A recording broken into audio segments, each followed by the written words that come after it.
Hello dear student, BSc part second plant taxonomy में आज का हमारा टॉपिक है हचिंसन्स क्लासिफिकेशन। इससे पहले जो वर्गीकरण आपको बताए थे उसमें नेचुरल क्लासिफिकेशन में लैंथम हुकर का वर्गीकरण आपको बता दिया गया था और उसके बाद एंगलर एंड प्रेंटल का वर्गीकरण बताया था जो कि एक फाइलोजेनेटिक क्लासिफिकेशन था। उसी नेक्स्ट कड़ी में है हचिंसन क्लासिफिकेशन, जिनका पूरा नाम था जॉन हचिंसन। इनका डेथ एंड बर्थ ईयर था 1884 से 1972। एंगलर और प्रेंटल की तरह ही हचिंसन का वर्गीकरण भी फाइलोजेनेटिक क्लासिफिकेशन है, जो कि इन्होंने अपना काम किया था सीडेड प्लांट पे, बीज युक्त पादपों पे अपना वर्गीकरण दिया था। और जॉन हचिंसन भी ब्रिटिश बॉटनिस्ट थे, इसीलिए इन्होंने अपना काम भी royal botanical garden Q London में किया था। नाम हमें याद है पहले भी, royal botanical garden Q Bentham और हुकर से संबंधित है।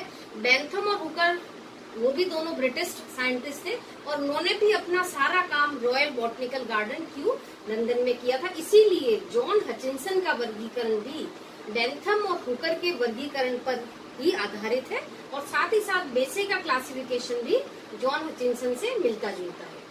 इन्होंने जॉन हचिंसन ने जो भी अपना काम किया था वो अपनी एक book families of flowering plant जो 2 वॉल्यूम में प्रकाशित की थी। वॉल्यूम 1 इज फॉर डाइकॉट जो 1926 में पब्लिश हुई थी और जो वॉल्यूम 2 था फैमिलीज ऑफ फ्लावरिंग प्लांट का मोनोकॉट के प्लांट्स का वर्णन किया था जो 1934 में पब्लिश हुई थी। इसके बाद इसी बुक का रिवाइज एडिशन आया था ब्रिटिश फ्लावरिंग प्लांट्स के नाम से 1948 में।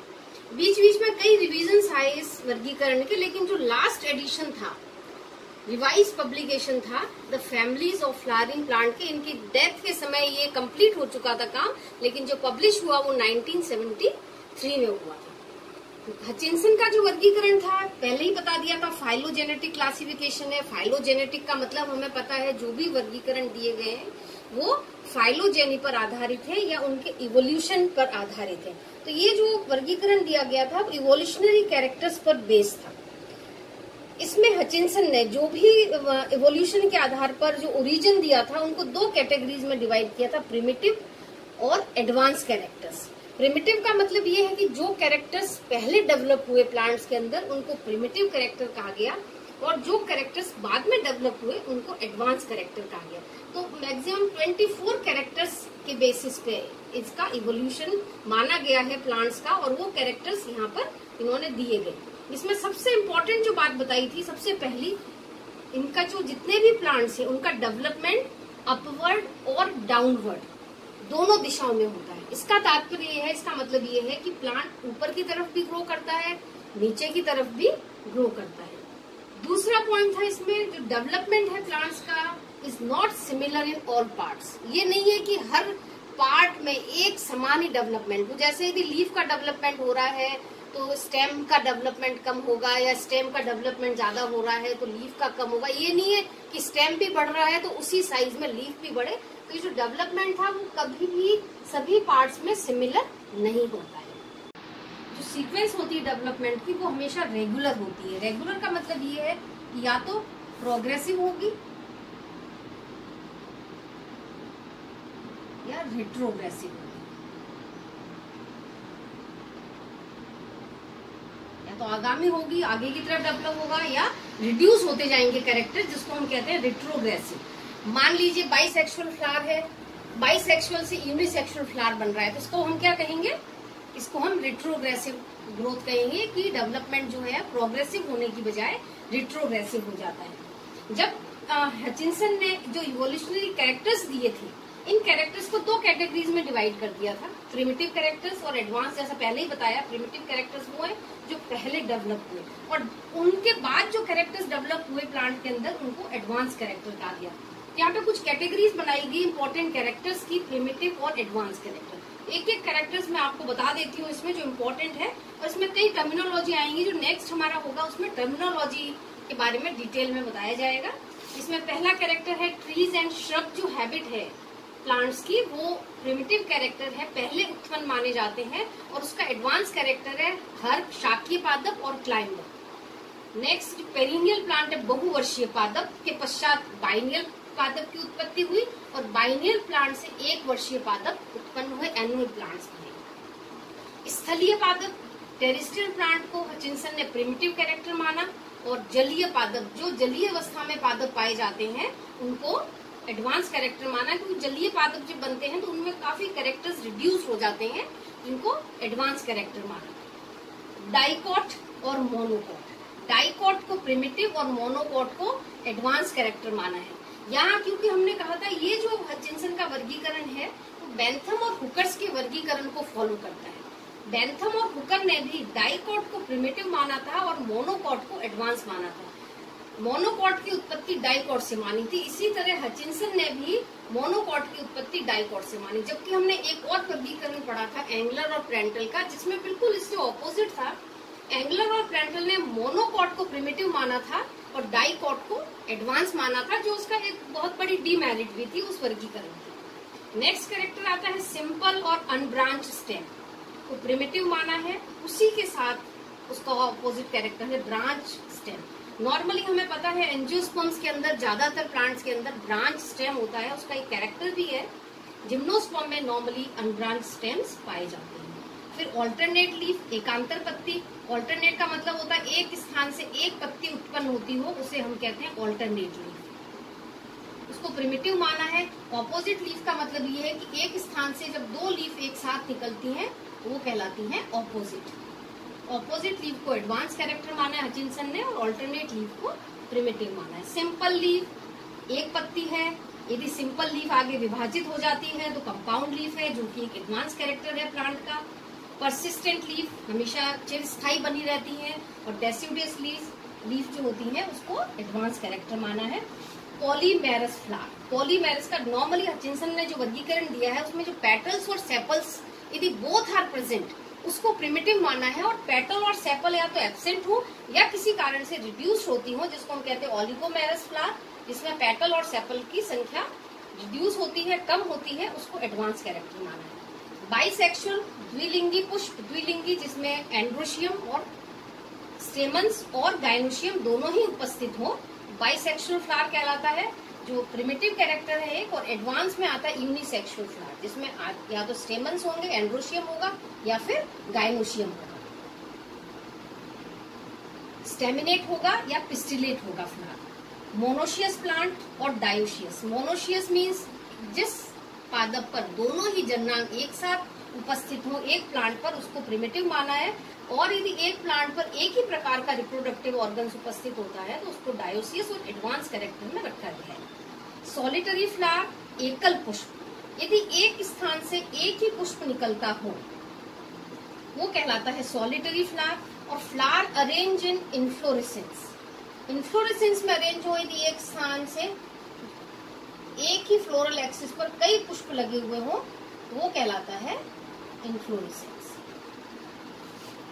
फ्लावर विथ पेटल्स, यदि पुष्प पर दल लगे हुए हैं प्रिमिटिव कैरेक्टर है, यदि दल अनुपस्थित है अपेटलस फ्लावर है तो उसको एडवांस कैरेक्टर में रखा गया है। इसके अलावा पॉलीपेटलस फ्लावर और गैमोपेटलस फ्लावर, जैसे हमने बेंथम हुकर में भी पढ़ा था, पूरी एक सब क्लास दी थी पॉलीपेटली और गैमोपेटली। पॉलीपेटली को प्रिमिटिव माना था, जिसमें सबसे 3 सीरीज थी, थैलेमिफ्लोरी जो सबसे प्रिमिटिव ग्रुप में आता है और रेनेल्स उसका पहला ऑर्डर था। इसी तरह इन्होंने भी पॉलीपेटलस कंडीशन को जिसमें दल पृथक हो उसको प्रिमिटिव माना है, और जब दल संयुक्त होती है गैमोपेटलस कंडीशन होती है तो उसको हमने एडवांस कैरेक्टर में हचिंसन ने रखा है। एस्टाइवेशन जो नॉर्मली ट्विस्टेड, इम्ब्रिकेट और वॉल्वेट 3 तरह के होते हैं, तो सबसे प्रिमिटिव है ट्विस्टेड। ट्विस्टेड से ओरिजिन होता है इम्ब्रिकेट का और इम्ब्रिकेट से ओरिजिन होता है वॉल्वेट का। एस्टाइवेशन क्या होते हैं, किस तरह के हैं, वो हम नेक्स्ट जब पढ़ेंगे टर्मिनोलॉजी उसमें डिटेल में इसके बारे में बात करेंगे। एक्टिनोमॉर्फिक फ्लावर, त्रिज्या सममित, ऐसा फ्लावर जिसको किसी भी सिमेट्री से काटने पर 2 इक्वल पार्ट में डिवाइड होता हो उसको प्रिमिटिव कैरेक्टर में रखा है।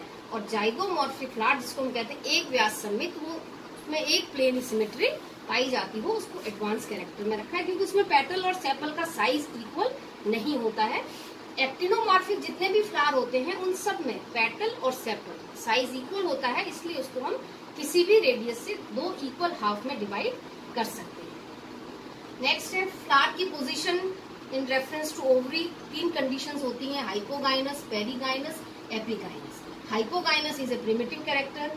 इससे नेक्स्ट आता है पेरीगाइनस और एपीगाइनस। जब फ्लावर हाइपोगाइनस होता है तो यहाँ पर ओवरी इज सुपीरियर, ओवरी की पोजीशन सुपीरियर होती है, बाकी फ्लोरल पार्ट ओवरी के नीचे उत्पन्न होते हैं। पेरीगाइनस और एपीगाइनस में ओवरी इंफीरियर,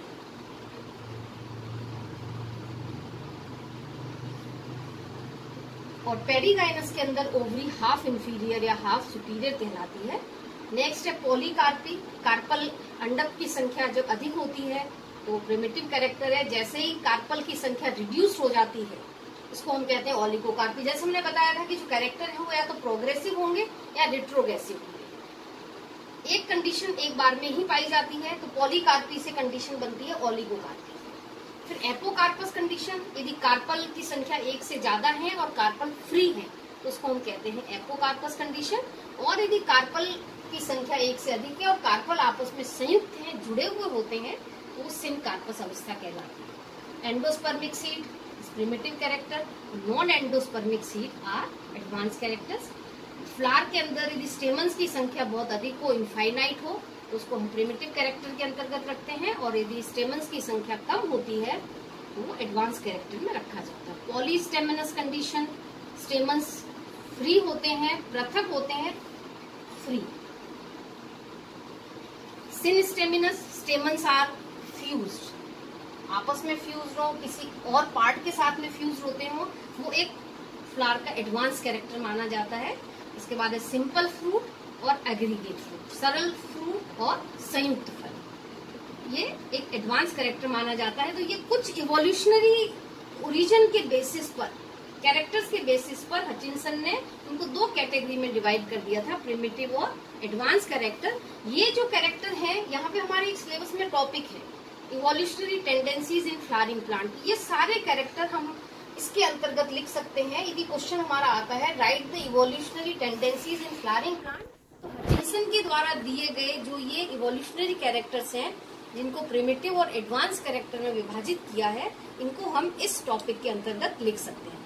यहाँ जो पूरा वर्गीकरण दिया गया है, इस हचिंसन के वर्गीकरण की जो मेन इम्पोर्टेंट बात है वो है डिवीजन जो सिर्फ 2 कैरेक्टर पर बेस्ड था, एक वुडी और एक हर्बेशियस प्लांट, काष्ठी पादप और हर्बेशियस प्लांट पर। और दूसरी जो इम्पोर्टेंट बात है इस क्लासिफिकेशन की, मोनोकॉट डेवलप फ्रॉम डाइकॉट। तो इनमें इन्होंने क्या डाइकॉट को 2 ग्रुप में बांट दिया है, लिग्नोसी और हर्बेसी। लिग्नोसी में वो प्लांट रखे हैं जो सारे काष्ठी पादप थे और हर्बेसी के अंदर वो प्लांट रखे हैं जो हर्ब्स थे। अब ये देखिए जो क्लासिफिकेशन है, डाइकॉट के अंदर 82 ऑर्डर्स हैं, 342 फैमिलीज हैं, और मोनोकॉट के अंदर 29 ऑर्डर्स हैं और 69 फैमिलीज हैं। तो टोटल 111 ऑर्डर और 411 फैमिलीज हैं। बहुत अधिक संख्या है, जो इसका एक बहुत बड़ी डीमेरिट भी है कि बहुत अधिक ऑर्डर और फैमिलीज की संख्या है। इसके बाद नेक्स्ट क्लास में हम इस पूरे क्लासिफिकेशन की एक आउटलाइन पढ़ेंगे। आउटलाइन के बारे में मैं आपको बताऊंगी, क्योंकि पूरा वर्गीकरण इतने ऑर्डर और इतनी फैमिलीज को याद करना बहुत मुश्किल है, तो हमें आउटलाइन के फॉर्म में इसको हम पूरा का पूरा आपको मैं बताऊंगी। क्योंकि एग्जाम में पूरा क्वेश्चन भी आता है तो हम ये कैरेक्टर लिखने के बाद इस पूरे वर्गीकरण की आउटलाइन बना सकते हैं। Thank you.